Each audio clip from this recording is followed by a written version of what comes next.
오늘은 혼인에 대한 오해를 풀라. 혼인에 대한 오해를 풀라. 이라는 제목으로 말씀을 선고합니다. 오늘 또 이렇게 마태복음으로 다시 돌아왔는데 지금 연대기 순으로 보면 이게 마지막 여행입니다. 마지막 여행.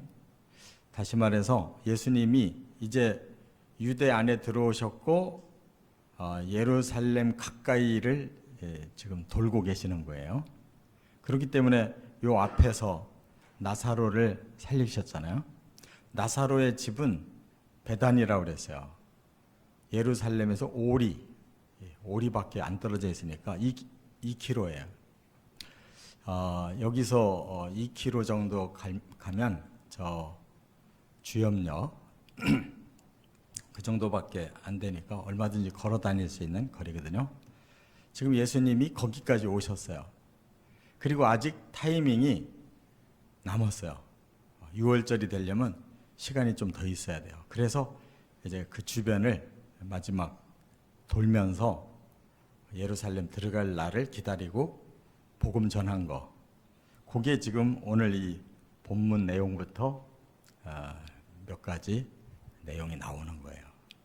그런데 오늘 본문에 바리새인들이 또 시험을 한 거예요. 이혼을 하는 것이 가합니까? 이렇게 물어본 거예요.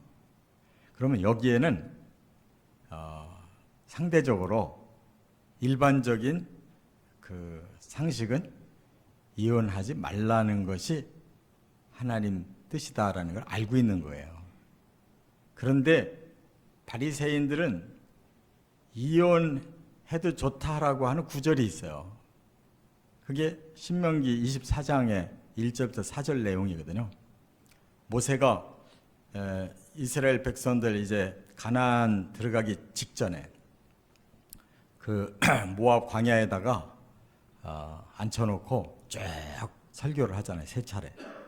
그 중에 이제 그 설교 중에 바로 이혼 얘기가 나오는 거예요. 모세가 이혼해도 된다고 했는데 당신은 어떻게 생각합니까? 그거예요.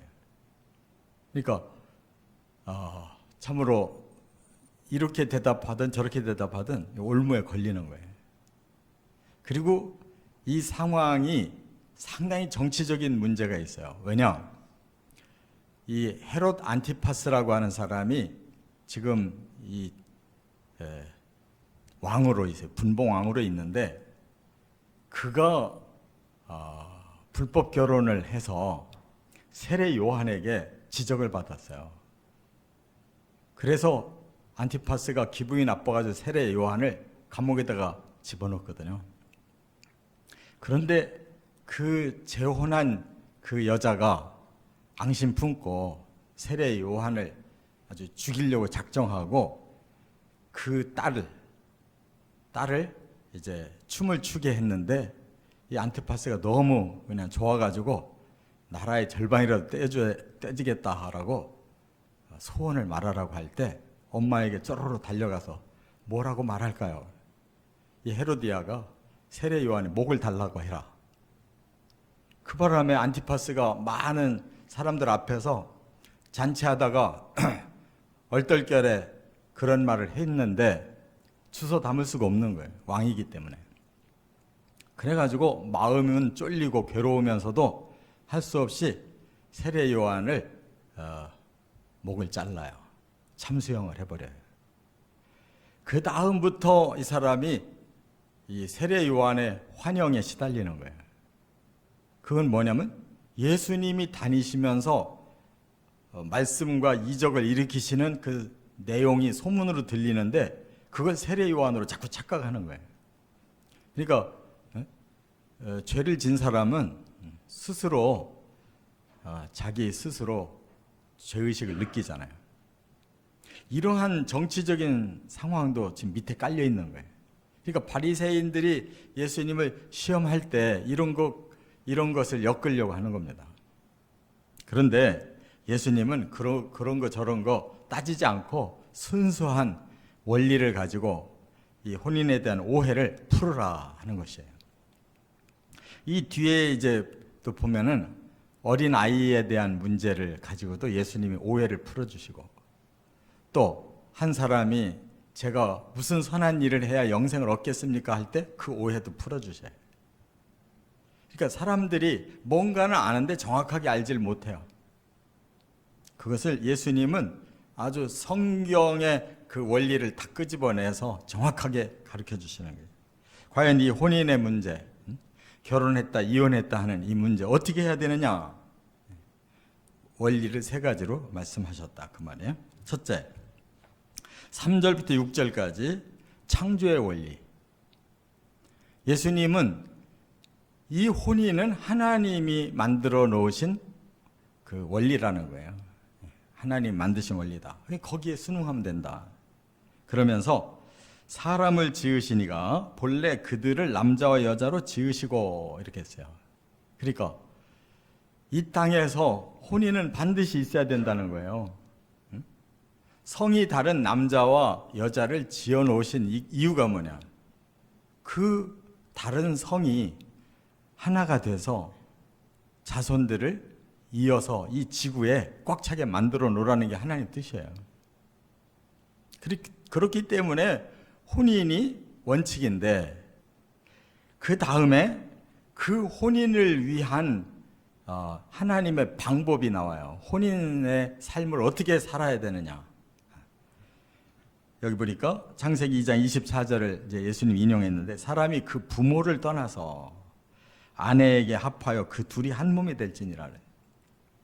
그러니까 결혼을 함으로써 새로운 가정이 시작되는 거예요. 그래서 결혼하면 부모 떠나라. 이제 가정이 분가하는 거예요. 부모의 가정에서 남자와 여자가 나와서 새 가정을 이루는 주체가 되는 거예요. 그러면 또 다시 부모님처럼 그 두 사람도 자녀를 낳아서 또 기르기까지 가정을 지키는 거예요. 이게 사명이에요. 결혼의 사명. 그런데 많은 사람들이 결혼은 뭐라고 생각하냐면 성을 나누는 즐거움으로만 생각하려고 하니까 이게 목적이 어긋나 버렸어요. 결혼을 하되 애는 낳지 말자. 요즘 사람들의 그게 추세예요. 뭐하러 결혼해 그러면? 성을 즐기기 위해서 결혼하려고 하는 거예요. 그래서 더 한 걸음 나가가지고 아예 성은 자유롭게 즐기고 결혼은 하지 말자. 이렇게까지 지금 나가고 있잖아요. 즐길 건 즐기고 부담스러운 일은 안 하겠다는 거예요. 이게 요즘 사람들의 생각이에요. 그런데 그것이 그렇게 말대로 착착 되냐 그 말이에요. 사람은 그렇게 짐승처럼 암호하거나 성을 나누고 새끼 나면 그만이 아니에요. 사람은 인격적인 존재고 영적인 존재이기 때문에 거기에 이제 책임이 따라오는 거예요. 그리고 양심이 움직이기 시작하고 사회 질서의 법이 움직이기 시작하기 때문에 지 멋대로 지 원하는 대로 좋은 건 받아들이고 싫은 건 피할 수가 없는 거예요. 사람은. 그렇기 때문에 창조의 원리에 입각해서 결혼하고 그 사명을 감당하는 것이 그래도 최선의 행복이 주어진다 그 말이에요.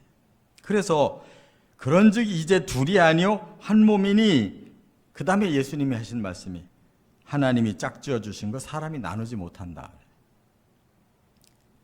이것이 구속, 사람을 굉장히 얽매이는 구속으로 생각하는데 그게 최선이라는 거예요. 만약에 사람이 죄를 짓지 않은 아담과 하와의 후예로 쭉 이어졌다 어떻게 됐을까? 행복했을 거예요. 그런데 죄를 짓고 나니까 가정에서부터 바로 두 사람이 갈등의 관계. 남편은 아내를 지배하려고 그러고 아내는 그 속박에서 계속 벗어나려고 앙탈을 부릴 것이다 라고 성경에 돼 있잖아요. 그래서 싸우는 거지. 죄가 없으면 가정은 하나님이 주신 행복 공동체예요. 그렇다면 어떻게 해야 되겠느냐? 죄를 없애려고 해야지 자꾸 갈라지려고 하면 안 된단 말이에요. 죄를 없애려고 해야지. 그렇기 때문에 성경에 보시면 우리가 아담과 하와가 낳은 자식이 세 사람의 이름이 거명되거든요. 가인, 아벨. 그 가인은 범죄를 하고도 하나님이 죽이지 않고 살리셔서 그 후손이 이어져요. 근데 아벨은 자식이 없이 죽었기 때문에 대신 셋이라는 아들을 주셔서 두 계보가 내려가잖아요. 그런데 셋의 계보는 의로운 가문이에요. 하나님을 경외하는 가문이 만들어지고, 가인의 가문은 완전히 세속의 사람들의 가문이 돼요. 그런데 아담으로부터 가인으로 이루어지는 7대 후손이 라멕이라는 사람인데, 그때 본격적인 축첩이 이루어져요. 여기 창세기 4장 19절에 보면 라멕이 두 아내를 얻으니 그래요. 그러니까 벌써 이 사람은 가정의 원리를 깨뜨려 버려요. 가정은 두 사람이 한 몸을 이루고 한 뜻으로 사명을 감당해서 가정을 이루어 나가라는 하나님의 목적을 그는 거부해 버린 거예요. 성을 즐기기 위해서 두 여자를 얻었다는 거예요. 그래 놓고 뒤에 가서 자기가 늙으니까 두 여자에 의해서 오히려 박해를 받는다고 엄포를 놓잖아요. 나를 해치는 자는 7배로 내가 갚겠다. 그렇게 가정이 풍지박산된 거예요. 그러니까 원칙을 지키면 돼요. 하나님이 주신 원칙. 힘들어도 그 원칙을 지키며 사는 것이 더 복되지, 조금 힘들다고 원칙을 내버리면 그 다음에 한없는 죄수렁으로 빠져든다. 이것을 예수님이 말씀하는 거예요. 족쇄가 아니라 그것이 차선책이라는 거예요. 두 번째, 7절부터 9절까지 보면 율법의 원리를 설명하셨어요. 자, 그러면 바리새인들이 질문합니다. 어째서 모세는 이혼 증서를 주어서 아내를 버려도 좋다고 말했습니까? 라고 이제 근거를 대요. 그 내용이 이 신명기 24장 1절부터 4절에 한번 보세요. 신명기를 보세요. 24장. 오늘 좀 확실하게 알아야 돼요. 신명기 24장 1절부터 4절. 한번 같이 읽어보겠습니다. 사람이 아내를 맞이하여 데려온 후에, 신명기 24장 1절부터 4절. 다 같이. 사람이 아내를 맞이하여 데려온 후에 그에게 수치되는 일이 있음을 발견하고 그를 기뻐하지 아니하면 이혼 증서를 써서 그의 손에 주고 그를 자기 집에서 내보낼 것이요, 그 여자는 그의 집에서 나가서 다른 사람의 아내가 되려니와 그의 둘째 남편도 그를 미워하여 이혼 증서를 써서 그의 손에 주고 그를 자기 집에서 내보냈거나, 또는 그를 아내로 맞이한 둘째 남편이 죽었다 하자 그 여자는 이미 몸을 더럽혔은즉 그를 내보낸 전 남편이 그를 다시 아내로 맞이하지 말지니 이 일은 여호와 앞에 가증한 것이라. 너는 네 하나님 여호와께서 네게 기업으로 주시는 땅을 범죄하게 하지 말지니라. 여기서 중요하게 여기는 것이 이혼이 아니에요. 뭘 중요하게 여기냐면 순결을 중요하게 여기는 거예요. 한 남자와 한 여자가 결혼했으면 두 사람만이 성을 허락하고 순결을 지켜야 된다라는 걸 강조하는 거예요. 그런데 이 여자가 순결을 지키지 못했다는 거예요. 수치스러운 일을 했다는 거예요. 그럴 때 그를 기뻐하지 아니하면, 이 말은 도저히 용납이 안 되거든, 그런 뜻이에요. 도저히 용납이 안 되거든 내보내라, 그 말이에요. 그 말은 무조건 내보내라는 뜻이 아니에요. 이거를 바리새인들은 인간적인 생각으로 풀어가지고 그들의 그 율법서인 미슈나에는 이혼 조건을 더 넓게 열어놨어요. 남자 입장에서 이 여자가 마음에 안 들면 이혼할 수 있다, 이렇게 열어놨단 말이에요. 그러니까 바리새인들은 자기들이 이혼하면서도 성경을 알으니까 예수님에게 둘 중에 어느 한 가지를 말하면 책 잡으려고 하는 거예요. 그런데 성경은 지금 이혼이라는 증서를 써주라는 것이 이혼을 열어놓은 게 아니에요. 순결을 지켜야 된다는 거예요. 그런데 지키지를 못한 사람에 대해서 도저히 용납할 수가 없다면 헤어지라는 거예요. 그런데 그 여자가 다시는 돌아오지 못한다. 한 번 나가면 다시는 돌아오지 못한다. 왜? 이미 너희들 사이에는 바로 그 관계가 깨졌다. 그래서 다른 본문에도 보면 이제 지난주에 우리가 고린도전서 7장의 말씀을 나눴는데 바로 사도 바울은 헤어졌으면 그냥 살아라. 재혼하지 마라. 한 것이 끝까지 순결을 그냥 지키고 살으라는 뜻이에요. 그만큼 하나님이 처음 맺은 그 한 남자와 한 여자의 허락된 성을 고결하게 지키면서 자손을 낳는 것이 목적이다. 여기에 원칙은 조금도 벗어남이 없다는 거예요. 그렇다면 어째서 이렇게 허락했느냐? 예수님의 해석이 그거예요. 사람들이 마음이 완악해서 마음에 안 들으면 자꾸 이혼을 하려고 하기 때문에 이렇게 마지못한 허락이지 이것이 자유로운 행위가 아니다. 그래서 지금 여기 수치스러운 일을 통해서 이 한 가지를 허락한 것처럼 예수님도 음행한 연고 외에 누구든지 이혼하면 안 된다라고 다시 못을 박으셨단 말이에요. 이와 같이 사람은 너무 마음이 완악해서 마음에 안 드는 거 있으면 이혼하려고 하는데 그러면 안 된다는 거예요. 근데 사람들은 그게 족쇄라고 생각하는데 그거 족쇄 아니에요. 더 중요한 문제가 얼마든지 남아 있어요. 그 작은 문제들 이혼으로 해결하려다가 더 큰 문제에 시달리게 돼요. 빠지는 거예요. 수렁에 빠진다 그 말이에요. 그렇기 때문에 하나님께서도 이걸 막는 것이 바로 하나님의 뜻이다. 1절부터 4절을 다 읽어보시라고요. 그렇기 때문에 한 번 쫓겨난 여자는 불행했던 거예요. 또 한 가지 이유를 고린도전서 7장에서 우리가 지난 주일날도 말씀을 나눴잖아요. 신앙이 너무 다른데 그래도 끝까지 그들을 전도하는 마음으로 그 자식들을 거룩한 자식 만들기 위해서 희생하고 살아야 된다. 그러나 상대 배우자가 나는 신앙 때문에 당신하고 도저히 살 수 없다 하거든. 그때는 떠나라. 떠나도 된다는 거예요. 왜냐하면 영원히 천국 갈 사람하고 영원히 지옥 갈 사람이 한 집에서 끝까지 살 수는 없다는 거예요. 그는 버려도 좋다는 거예요.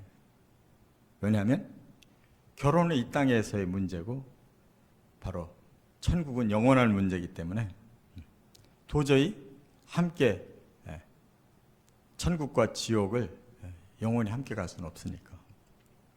이와 같이 예수님도 음행한 이유 외에는 그리고 사도 바울이 말씀을 해석한 대로 신앙이 맞지 않아서 상대방 이혼을 요구한다면 이 두 가지 외에는 그 많은 조건들, 헤어져야 될 조건들이 그 조건은 아니다라고 말씀하고 있다 그 말이에요. 그러면 세 번째 어떻게 해야 되느냐? 바로 복음의 원리로 10절부터 12절 제자들이 이 얘기를 다 듣고 나니까 가슴이 답답했던 거예요. 그래서 뭐라고 말했냐면 그렇다면 사람이 아내에게 이같이 할진데 장가들지 않는 것이 좋겠나이다 그래요. 아예 그냥 결혼 안 하면 어떻습니까? 왜냐면 결혼해놓고 이렇게 복잡하게 힘들게 사느니 아예 안 하면 어떻습니까? 그랬더니 예수님은 그것도 아니라는 거예요. 그러면서 뭐라고 그랬어요? 독신이 가능한 거 세 가지가 있다. 어머니 태로부터 고자된 게 있고 선천적 장애, 사람이 만든 고자가 있고 사고라든지 아니면 환관이 되든지 사람이 임의로 만든 거, 그 다음에 천국을 위해 스스로 된 고자, 하나님 앞에 헌신하기 위해서 결혼하지 않는 거, 이 세 가지 외에는 다 결혼해야 된다는 거예요. 그래서 하나님께서 이렇게 허락하지 않은 자, 그러니까 독신을 허락하지 않은 자는 다 결혼해야 된다라는 것을 말씀한 거예요. 왜 다 결혼해야 되느냐? 사명이 있기 때문에 결혼하는 거예요. 사명이 있기 때문에. 하나님은 그 사명을 위해서 가정의 단합을 위해서 성에 이 즐거움도 주셨기 때문에 그것을 잘 활용하는 거고, 그렇지 않고 성이 목적인 사람, 즐거움이 목적인 사람이 되면 사명을 잃어버리기 때문에 자꾸 이혼하는 거랍니다. 사명으로 사는 거예요. 그리고 한번 결정됐으면 그것이 하나님의 뜻이라고 받아들이는 거예요. 그리고 내가 순종했으면 나도 거기에 책임을 지는 거랍니다. 그래서 그것이 우리들에게는 계속 율법화가 될 수가 있어요. 아우 힘든데 이거 계속 살기는 해야 되겠고, 그거를 해결하는 방법이 21절에 있어요. 21절. 오늘 본문 21절로 내려가 봅니다. 한번 같이 21절이 아니라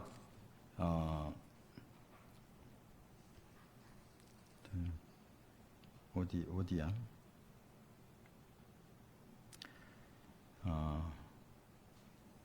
그 뒤에 보니까 하나님께로서는 할 수 있는 일이라고 어디죠?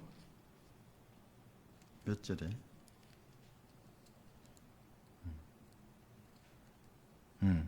26절 다 같이. 예수께서 그들을 보시며 이르시되 사람으로는 할 수 없으나 하나님으로서는 다 하실 수 있느니라. 이게 결론인데, 제가 서두에 말씀드린 세 가지 오해를 예수님이 풀어주고 계시다고 그랬어요. 이 혼인의 오해, 또 어린아이를 함부로 할 때 인격에 대해서 오해하지 말라는 거, 돈이 많은 사람이 선행으로 영생 얻겠다고 했다가 네 재물을 다 팔고 나를 따르라 그러니까 근심하며 돌아갔다고 그랬잖아요. 그래서 예수님 부자는 구원받기 힘들다 그 얘기하니까 사람들이 다 놀래 자빠졌어요. 그럼 어떻게 그러면 구원받습니까? 하니까 예수님이 이 26절을 결론으로 말씀한 거예요. 혼인도 하나님이 하실 수 있게 하고, 어린 아이도 하나님이 천국으로 보내실 수도 있고, 부자도 하나님이 구원하실 수 있다. 사람으로서는 불가능하지만 그거예요. 그럼 혼인을 하나님이 끝까지 밀고 나가실 때에는 방법이 있는 거예요. 그게 복음이에요. 그 복음은 뭡니까? 우리 마음의 변화가 일어나는 거예요. 사람의 마음으로만 살 수는 없어요. 복음과 성령으로 변화되면 살 수가 있어요. 원수도 사랑하라고 예수님 그랬잖아요. 또 하나는 바로 우리의 마음에 용서받았기 때문에 용서하며 살 때 가능한 거예요. 두 사람이 하자가 한두 가지겠어요? 평생 살면서 얼마나 서로가 하자가 많냐고, 얼마나 서로 상처 주냐고. 근데 자기는 하나도 죄 없는 것처럼 생각하고 상대방만 계속 정죄하니까 헤어지고 싶은 거예요. 내 죄도 깊이 깨닫고 상대방의 죄도 용서하면서 살면 얼마든지 가능하다는 거예요. 이렇게 우리 마음을 바꾸고 넓혀야지 현재 상태를 자꾸 바꿔서 내가 원하는 대로 가려고 하면 해결이 안 됩니다. 꼭 하나님의 원리대로 승리하시기를 주의 이름으로 축원합니다.